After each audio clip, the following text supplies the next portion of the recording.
Buongiorno. Saluto e ringrazio tutti gli intervenuti e i presenti a questa conferenza stampa assieme a rappresentanti di 12 famiglie israeliane che si trovano qui a Roma per incontrare Papa Francesco e altri esponenti governativi e istituzionali con l'obiettivo di sollecitare e ottenere il prima possibile la liberazione dei loro cari e familiari rapiti e tenuti in ostaggio da Hamas a Gaza. Siamo in tanti qui, vi chiedo di, siccome non abbiamo tanto spazio, di rispettare anche le distanze, ok? Non avvicinarvi troppo se ci sono dei giornalisti dopo che vogliono parlare, ok? Voce non si sente? Ok, ok.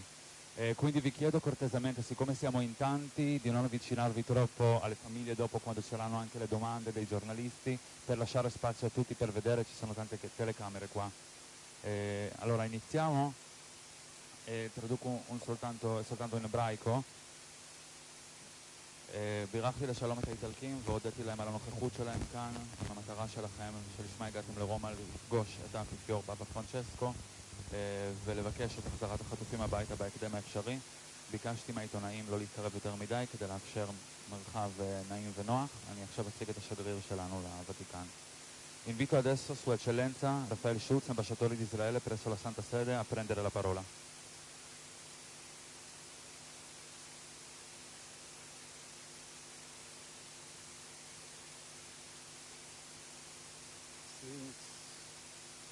Since October 7, Israel is not the same country.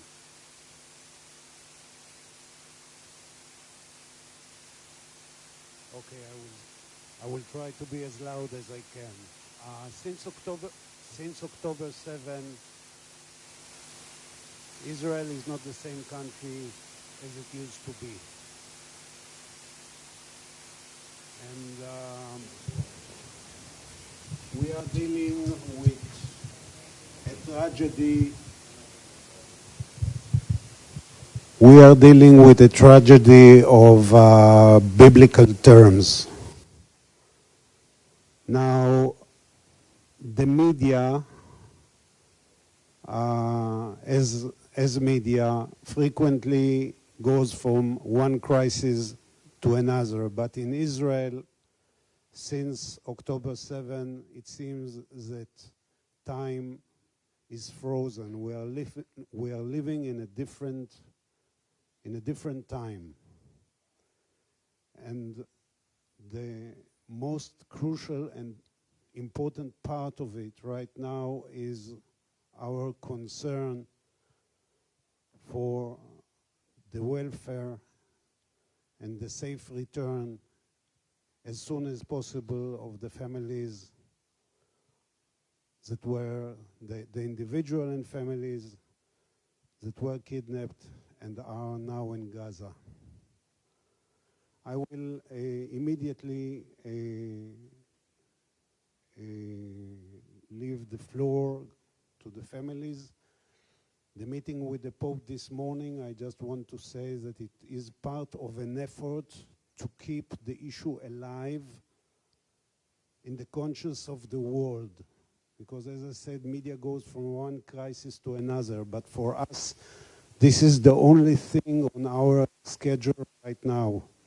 And we need the media attention and the world attention in order to make the return of our dear ones as soon as possible. And I say our dear ones because we are one family. You have here members of 12 families. All in all, we are speaking about 240 people, individuals that are being held, are being kidnapped in Gaza, but we are all one family. Before concluding, I just would like to thank this center, the Pitiliani, for hosting us, especially to Rosella Veneziano and Emanuela Rimini. Thank you very much. We appreciate the gesture. And now I leave the floor to the families. Avete anche bisogno di una traduzione in italiano? È stato chiaro l'ambasciatore? Tutto chiaro? Ok, allora posso procedere.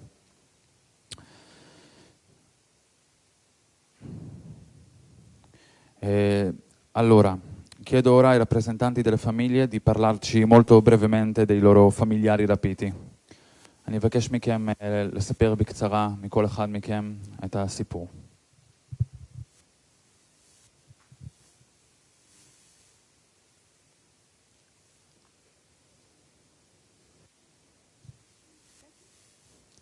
טוב, שלום לכם. מלואיס קוניו, אני חי בקיבוץ ניר עוז. כפי ששמעתם, בשבת השביעי לאוקטובר הותקפנו על ידי מחבלים מחמאס שפרצו לנו את הבתים, שרפו לנו, אנסו אותנו והרגו אותנו. Buongiorno, mi chiamo Luis Conio e sono dal kibbutz Nir Oz. Il sabato 7 ottobre siamo stati attaccati dai terroristi di Hamas che sono penetrati nelle nostre case, l'hanno bruciate, hanno abusato delle donne e ci hanno anche uccisi.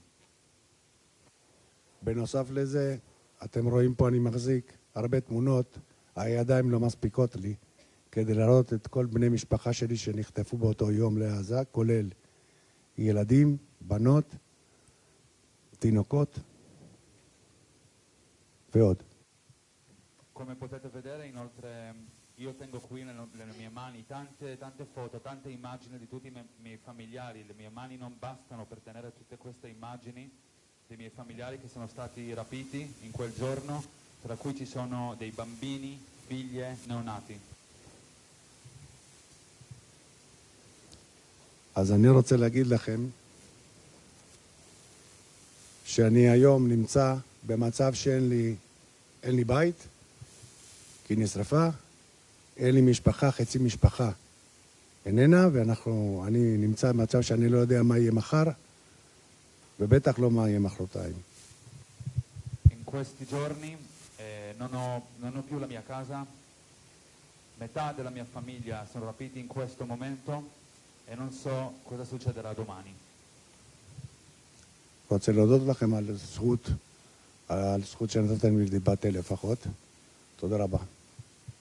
Grazie per l'opportunità di parlare qui davanti a voi oggi. Grazie.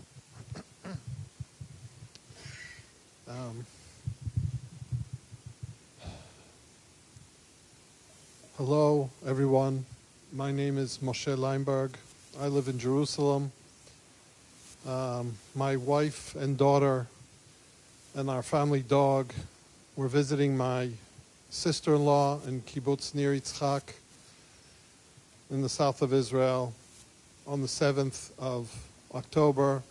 At around 11:15, armed intruders broke into the house and they broke into the safe room and they took my daughter, who's 17 years old, Mia, and my wife, Gabriela, and my wife's sister, Clara Marman, and her life partner, Luis Har, and my brother-in-law, Fernando Marman. They took them out of the safe room and they fired bullets into the safe room door to terrorize them, to scare them. And they herded them into one of their vehicles and took them away. We haven't seen or heard anything since. It's been 47 days and I'm alone. Every day I wake up, it's the same day. And I wait a minute or two to listen for the familiar sounds that I'm used to hearing, and there's nothing. Our dog is missing, and my family has been taken. In my life, it's not what it was, and it never will be again. Thank you for listening to my story. Hello, I'm Nicole.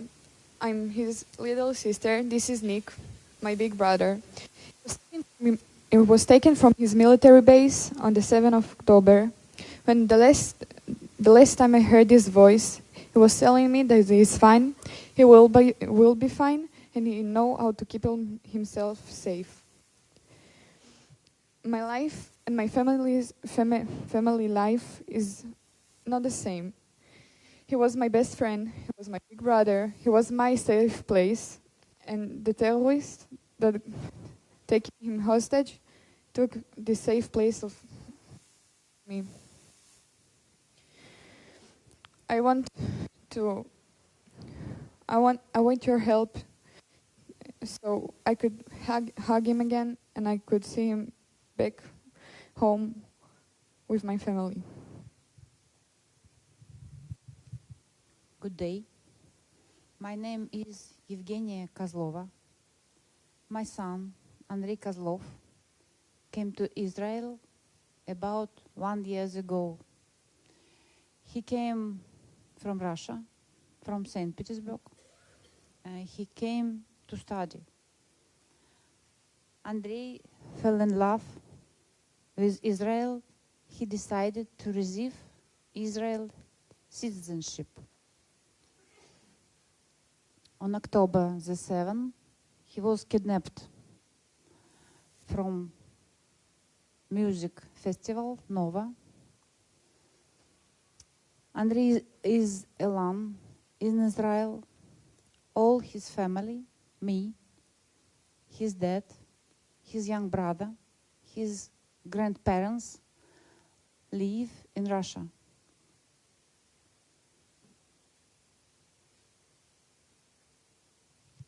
I don't know what to do, because I should save my son. I should look for my son in Israel, but my younger son is in Russia.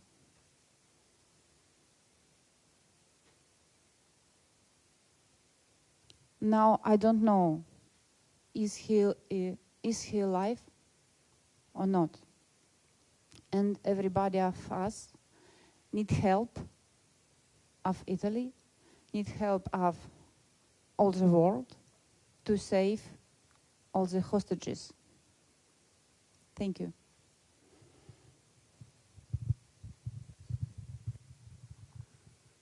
My name is Michael Levy. I'm Or Levy's brother. On October 7th, Or and Einav decided to take a break from their day-to-day life and celebrate in a music festival. They wanted to celebrate peace and love, but when they got there, Einav was murdered and Or was kidnapped into Gaza. Einav and Or has a 2-year-old son. That's his teddy bear. Since that day, he is looking for them, he is calling for them, he wants to go home. His whole life changed. Our life changed. We don't know anything about his condition. We don't know if he's injured. We haven't heard from him ever since that day. We don't sleep. We barely eat. And we want him home now. We want Almog to have at least a father. He already lost his mother, and he needs his father. Thank you. Hello, my name is Mayan. I'm the oldest daughter for Dror Kaplun. He has 2 more children, Noam and Moran, and 5 grandchildren. On October 7th, the Black Saturday, Dror and his wife were taken from their house in Kibbutz Be'eri. Hamas led them handcuffed for 300 meters from their house. Later on, Marceli's wife was murdered together with their neighbors. Dror was injured, but we don't know the severity of the injury. And we are all waiting for him. His oldest grandson has a birthday tomorrow. He's going to be 11 years old. This is the first birthday that he's not going to be with us. Let it be the last one. We need to bring him home. We need to bring them all home now.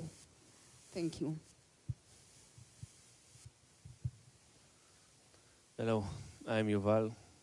My father, Alex, and my uncle, Itzik, were kidnapped from Kibbutz Nir Oz on the 7th of October. My uncle got shot while he was kidnapped. My father is a 75-year-old man with a serious heart disease, and he has to get his medication daily to survive. We don't know if he getting medication. We don't know if he survived these 47 days. We just want him back for his 13 children, 13 grandchildren, and 4 children. My father is a historian of the Holocaust. He educated everybody, thousands in the world, about learning from the Holocaust. And now is a second Holocaust by Nazi Hamas. And all the world need to understand what happened in the 7th of October, all the war crimes we had, and condemn Hamas and bring them home. Bring them home now. The clock is ticking for them.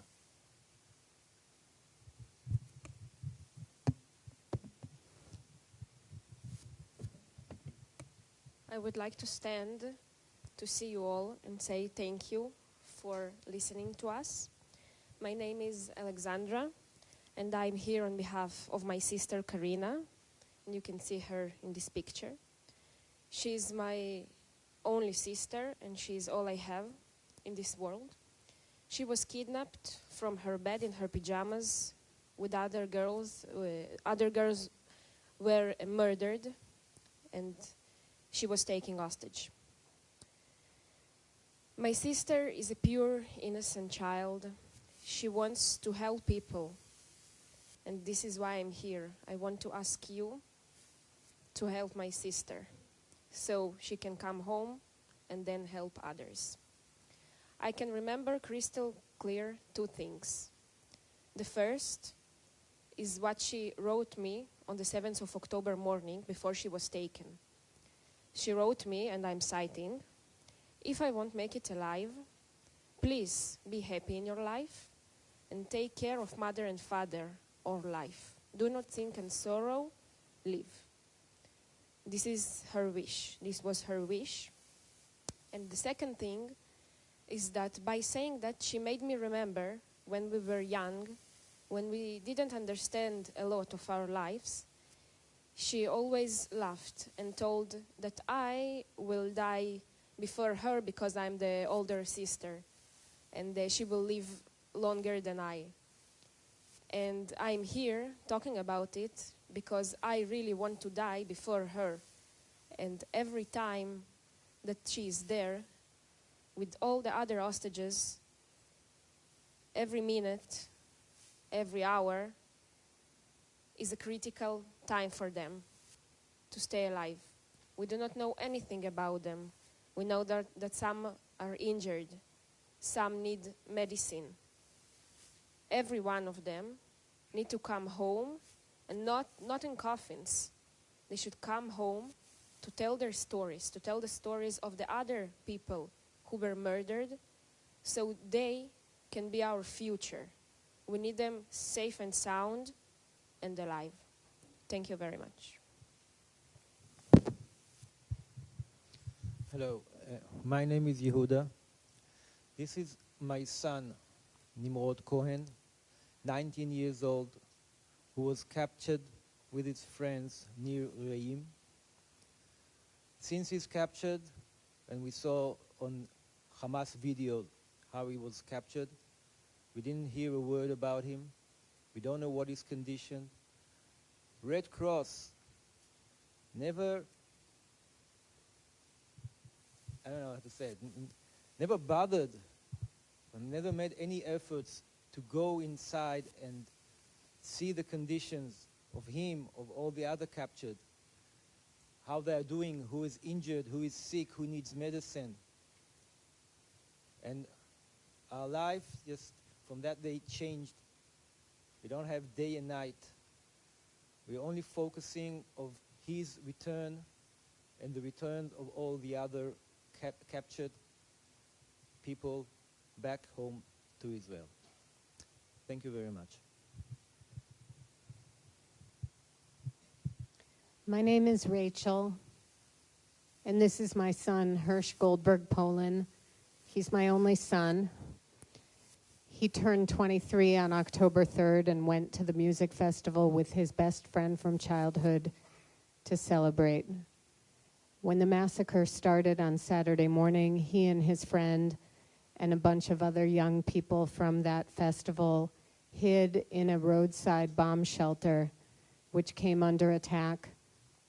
First, Hamas threw in hand grenades, then they fired in an RPG, and then they sprayed the room with machine gun fire. Most of those young kids were dead, but some of the lucky ones were trapped under the dead bodies, and they told us what they saw. Hirsch and two other young men were wounded but alive, and Hamas came in and told them to stand up and come outside. When Hirsch stood up, they all told us that his left arm had been blown off from the elbow down. We have since seen a video that we have of him and these two other boys being marched out of the bomb shelter and put onto a Hamas pickup truck, which then headed toward Gaza. His last phone cell signal was at 10:25 in the morning, October 7th. And that's the last time that we saw him. He sent us 2 text messages that we received as this was all unfolding at 8:11. The first text message said, "I love you." And the second one said, "I'm sorry." And I think he knew that we were going to be suffering terribly. And he felt bad for us. And he was apologizing. That was 47 days ago that my heart has been buried in Gaza. And every day I change the number. And I pray and hope that the world will help all of us get our hearts out of Gaza. And I also worry for the other innocent people who are in Gaza also suffering on the other side. There are good, innocent Palestinian people who are also there, and we are aware of that. And I thank you all for coming to hear our story and to keep our stories alive until our loved ones come home and we can take the number off of the chest. Hello, I'm Yair from Kibbutz Be'eri. On October 7th, Hamas entered my kibbutz and killed about 85 people, kidnapped around 30 people, altogether about 110, which is about 1/10 of my kibbutz, of the population of my kibbutz. I know each one of them personally, and amongst them is my sister and my niece, Hila, who's going to be 13 years old next week. I was hiding under my bed because I thought I don't want to be killed and I don't want to be kidnapped. I'll just pretend that nobody is at home, and I hope they will not find me. My sister wrote me at 12:03 in the noon that she's okay. And then at 12:05, she sent a message that she's being kidnapped. Since then, I don't have any information from her. I know she's been kidnapped with my niece in Gaza and another girl that was staying in their home named Emily. I don't know if she saw the sky since then. I don't know if she's hurt. I don't know if she's able to go to the bathroom in a normal toilet, take a shower, get the medicine if she needs. I don't know if the Red Cross didn't even did anything to make it happen. I'm afraid not. And I want to send a message to everyone who listens that Hamas needs to let Red Cross visit all the hostages, the kidnapped people, and of course we urge Hamas and the world to pressure Hamas to let all our kidnapped people go and return to Israel. Thank you.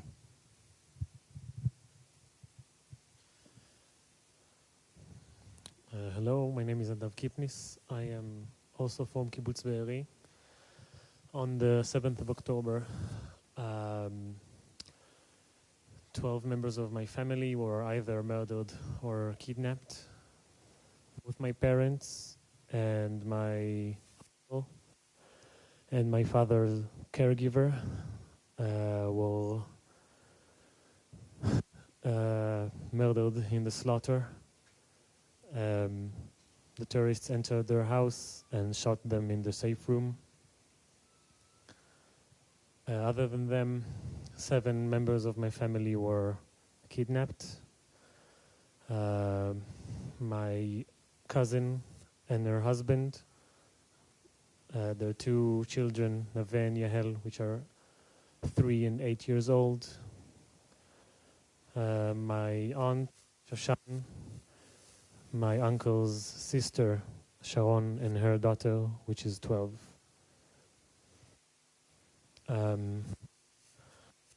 Parents cannot be saved anymore. We can't bring them back. But at least I have assurance that I know what happened and that they're dead. These people, all of them, we have no clue other than the videos that some of us have or some stories about them being kidnapped. We don't know if they're alive. We know some of them are injured. We know some of them need medication. We don't have anything other than that. We are here in this very difficult situation, spreading the word, these awful stories, to make sure that no one forgets, that people will try to put themselves in our shoes, to have even the slightest feeling of not knowing where your family is, but knowing that they're in the hands of people that can't be trusted, and to urge anyone in power to make sure that they will be released safe and sound, and at the least give us information if they're even alive and if they're being taken care of. So thank you for coming here and trying to spread this message. Okay, so I invite you now to ask questions. As all the members of the delegation, as you saw, they speak English, so you can ask in English. If someone needs to ask in Italian, there's no problem. I'm here, okay? So I'll give you the time for that.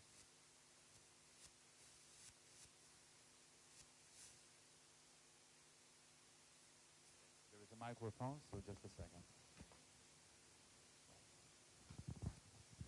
Good morning. Thank you for being here. I'm Phil Pulala from Reuters, and I have a few questions that you can share around yourselves or whatever. Just one second. This morning, the Pope, I just want to quote him precisely, so just bear with me one second. After he met you, he said, "This is what wars do." Now, I'm not quoting because I can't find it precisely, but he said, "This is what wars do, but this has gone beyond war. This is terrorism." So he was equivocating. He didn't say one side was practicing terrorism. He obviously implied that both sides were. I would like you to, anyone who wants to comment on that statement, and also can you tell us a little bit about your meeting with him this morning, which is the reason why you're here, and also what are your feelings about the agreement that has been reached this morning for the release of 50 hostages?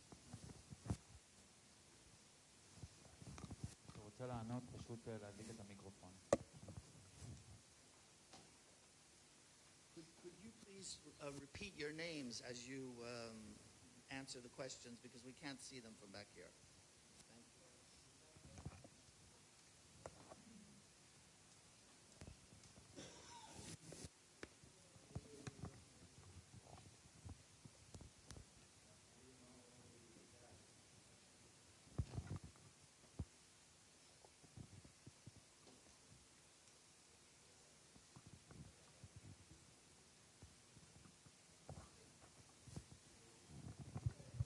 Okay. My name is Yehuda Cohen. Regarding the meeting with the Pope, I wasn't there. My daughter was there. but it was pretty much disappointing that the meeting should have been long enough for all people to speak.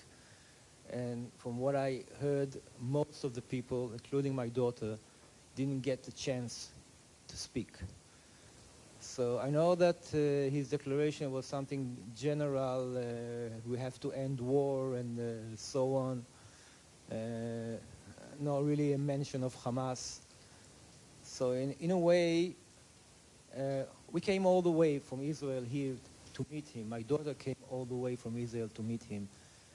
And it's kind of, okay, end the war, and I don't really have time for you. This is my impression. Thank you.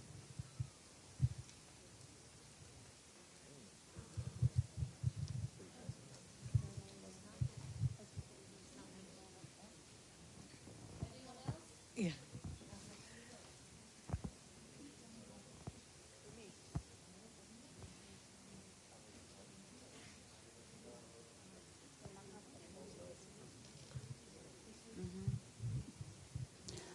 Now we know the terms of the exchange of 50 hostages. These are women and children. I know my son isn't part of this exchange. I don't know how long I should wait. I remember that Gilad Shalit was a hostage for 5 years. And if each of the remaining hostages is released once every 5 years, then my son will return in 1,000 years. I'm afraid it will be very difficult for me. It's all.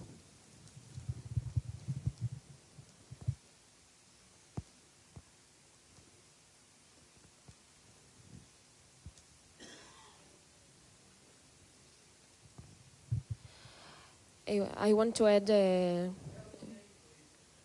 my name is Alexandra. I want to add a couple of sentences about the meeting with the Father, with the Holy Father, the Pope. I want to say thank you for his time, even if brief, for meeting us and listening to us. Even the few person who spoke, they delivered the message of our delegation and the message of the others who couldn't come all the way to Italy. His time is precious, and we are very grateful and thankful for him listening to us, and we are sure that he has done things before the meeting, and he is doing currently, and he will do in the future things that will help us and our families. We are all against the war. We do not want innocent to be injured or hurt or be murdered in any side. We want our beloved ones back. This is the main message. Thank you.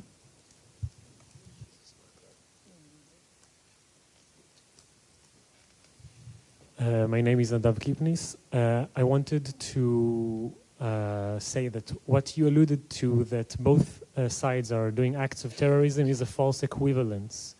Hamas and the terrorists attacked innocent people. Children were taken, children were killed, women were raped in a party.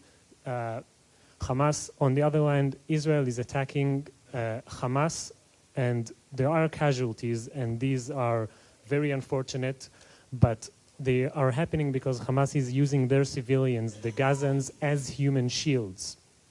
We saw just some time ago that the Israeli army are the ones who managed to let the Gazan citizens leave and move to a safe space. So these are, what you're making is a false equivalence. And regarding the meeting with the Pope, I felt that he was very compassionate and he listened to us, and he understood our sorrow, and he told us that he was acting and is acting to make sure that they will return. Sadly, not everyone managed to speak, but we worked with the things that we have. Sir, if I could correct you, I wasn't making any false equivalency.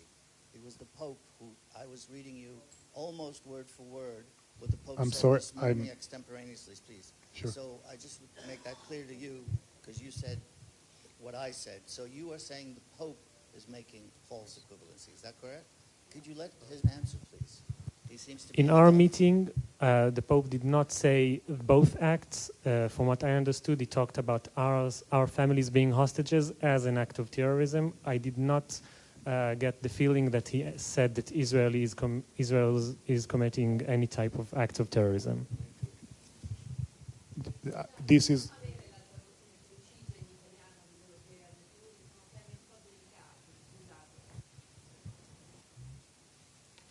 Yuda, il primo che ha parlato.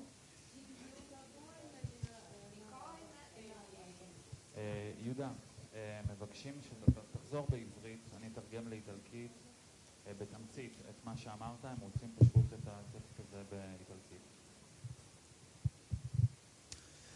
יהודה כהן, אני אחזור על זה בעברית. בתמצית מה שאני אמרתי זה שאני מאוכזב שהאפיפיור הקדיש זמן מועט, הרבה פחות זמן ממה שהיה צפוי. הבת שלי הייתה שמה, הייתה אמורה לספר את הסיפור של הבן שלי, של אחיה התאום, ולא הגיע לזה. מעבר לזה שההצהרות שלו הן הצהרות שמדברות על לעצור את המלחמה, לעצור את ההרג, אבל הוא לא מתייחס ספציפית לחמאס כארגון טרור שיצר את המצב הבלתי אפשרי הזה. Allora, quello che avevo detto prima è che sono deluso che il Papa abbia dedicato poco tempo di quello che aspettavo. Mia figlia doveva parlare anche lei, raccontare la storia di suo fratello gemello, non ce l'ha fatta per questioni di tempo. Le sue dichiarazioni parlavano di fermare la guerra e l'omicidio, ma non specificamente, non parlava di Hamas e non l'ha definito come organizzazione terroristica, e quello mi è dispiaciuto.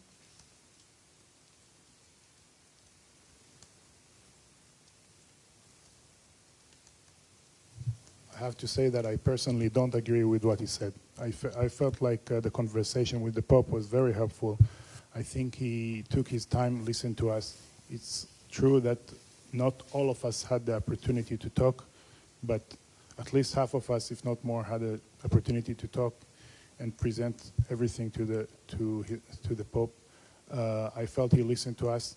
And about the comparison between what the reporter just asked before, I don't recall that the Pope said that both sides are doing acts that are terror. I felt he said that about what Hamas said.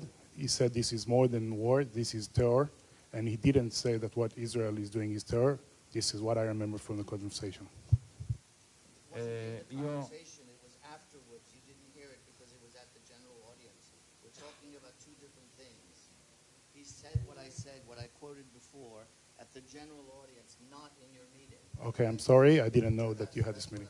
Sir. Just to be clear. Okay, thank you. Allora, ripeto soltanto la prima cosa che ha detto che lui non è d'accordo con quello che dice la persona che sta a fianco a lui.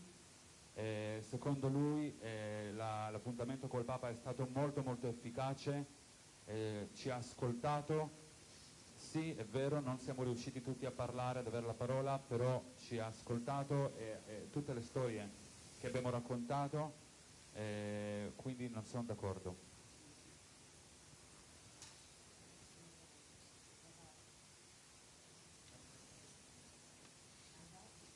Other question?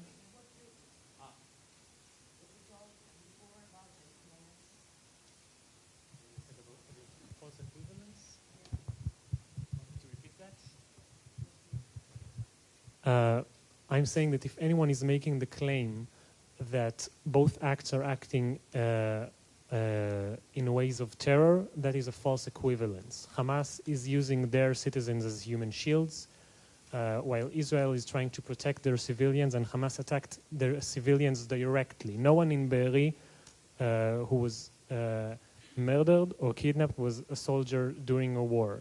They were civilians, they were citizens, and many others who were killed were not killed for them being soldiers or warriors. They were killed for being Jews. They were killed for being in Israel, and the casualties that happen in Gaza by the Israeli army are happening because of Hamas is using their citizens as human shields, while the IDF is trying their best to avoid that and even try to moving those citizens to a safe space.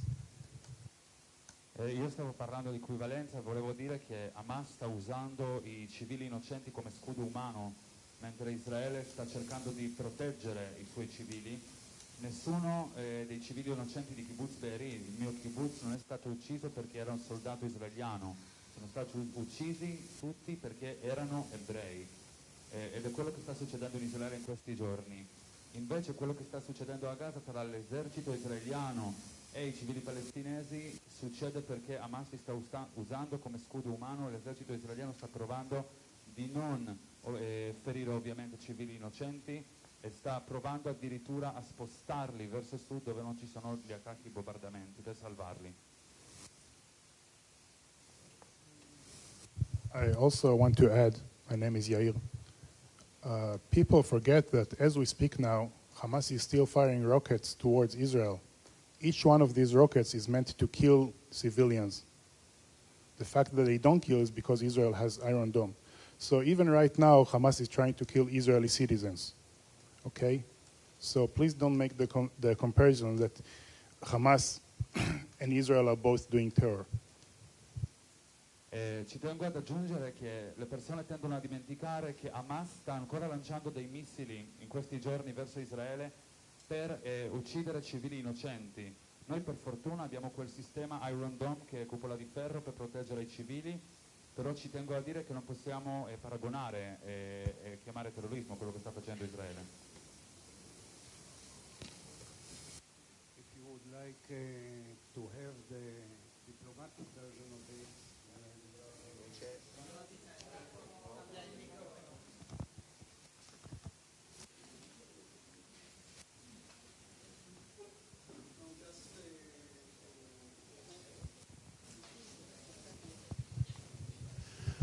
Just to add up the diplomatic or the official answer to what was being asked, you know that as diplomats we never refer directly to the things the Pope says. This is the privilege of this table, so I will not refer directly to what he said or what was quoted.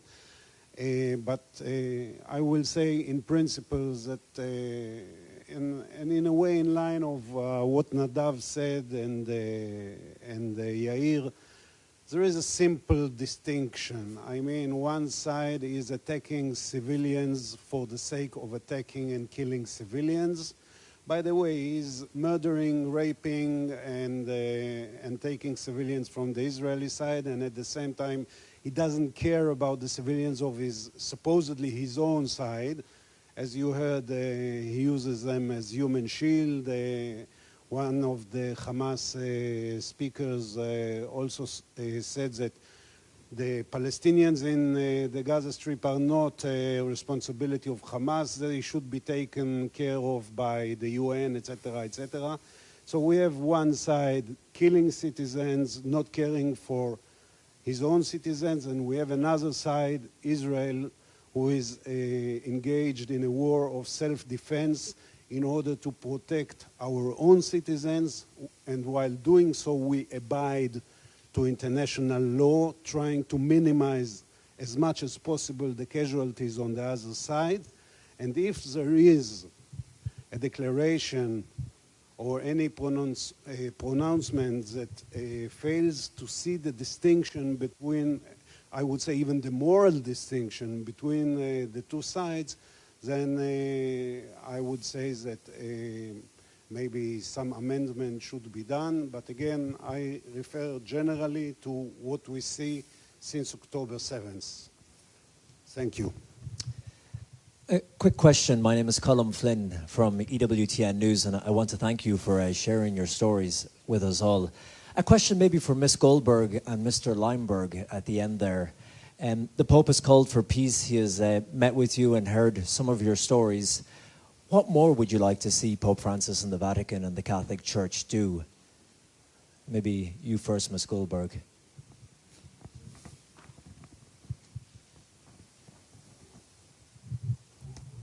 Thank you for the question. First of all, I think the Holy Father has a lot of influence in the entire world. Aside from the 1.3 billion Catholics that certainly revere and respect him, I think he's very respected in the Muslim world, in the Jewish world, really irrespective of religious background. And so I think when he speaks, the world really listens. I think that all of these hostages have to go home. The whole world is not really aware that the hostages come from almost 30 different countries. They span in age from 9 months until 87 years old. They also, many of these hostages are also Christian, Muslim. There are Muslim Arabs that were also kidnapped on that day that have been in captivity for 47 days. There are Jews, there are Hindus, there are Buddhists. And so this issue of the hostages is really a global humanitarian catastrophe and needs to be treated as such. I think I don't count my chickens before they hatch. I don't know if they have that saying in Italian. So I'm not counting hostages being freed in this deal until I see them walk over the border and be embraced safely. And then, God willing, these 50 hostages are released. That still leaves another 190 hostages that need to be released. And in the meantime, we would like the International Red Cross or any other humanitarian aid organization on planet Earth to go and see every single hostage and let us know, are they alive? Have they been treated? Are they getting the care that they need? And we feel that the Holy Father has the influence in the world to make those things happen.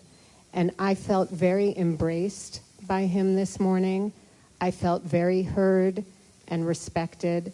It was shorter than we wanted, and it was painful for people who didn't get to speak. But I felt his love and his support, and I believe that he will do everything he can do to help us. Mr. Limeberg, if you want to add to that. Okay, thank you for the question. I really don't think there's too much I can add to what Rachel said. I obviously agree with her. I'll just kind of expand on one aspect of it. I think that, as Rachel said, His Eminence has a lot of influence, and he speaks to a lot of people. He gives sermons. And I think that a way to achieve at least some of the aims that Rachel mentioned would be through his reminding his flock, the congregation, the world, that about what happened on October 7th, so that it shouldn't be forgotten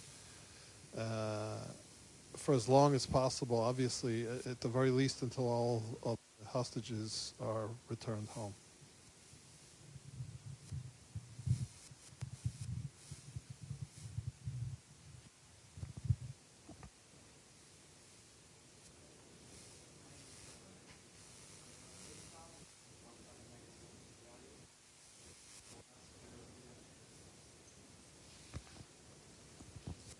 Hi, sorry. My name is Andrea Lanzetta. I'm from Italian magazine TPI.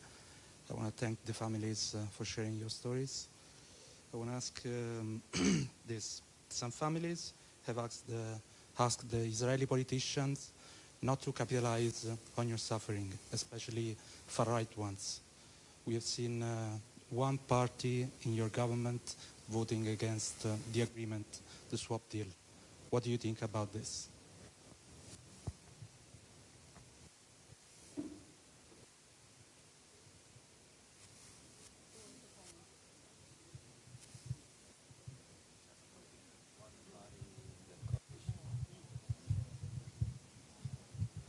Yehuda, son of Nimrod Cohen.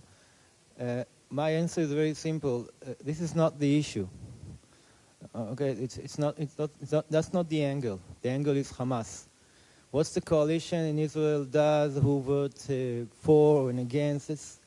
This is internal politics. The issue is releasing all the hostages as soon as possible and now. Thank you.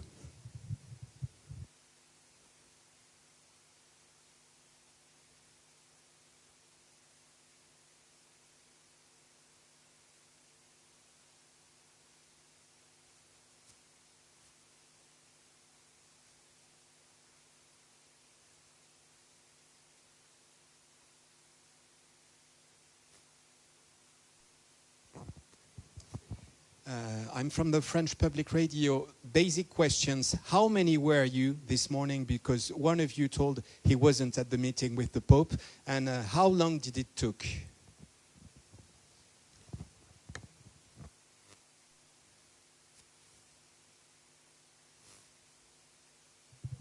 We are here 20 people who are representing the families, but in the meeting we were only 12, and it took around 20 minutes, the meeting.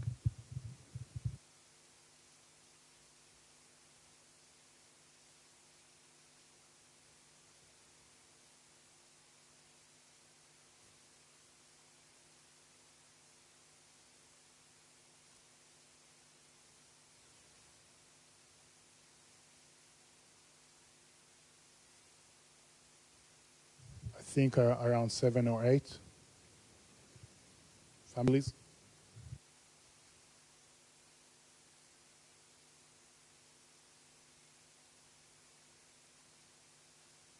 Other questions?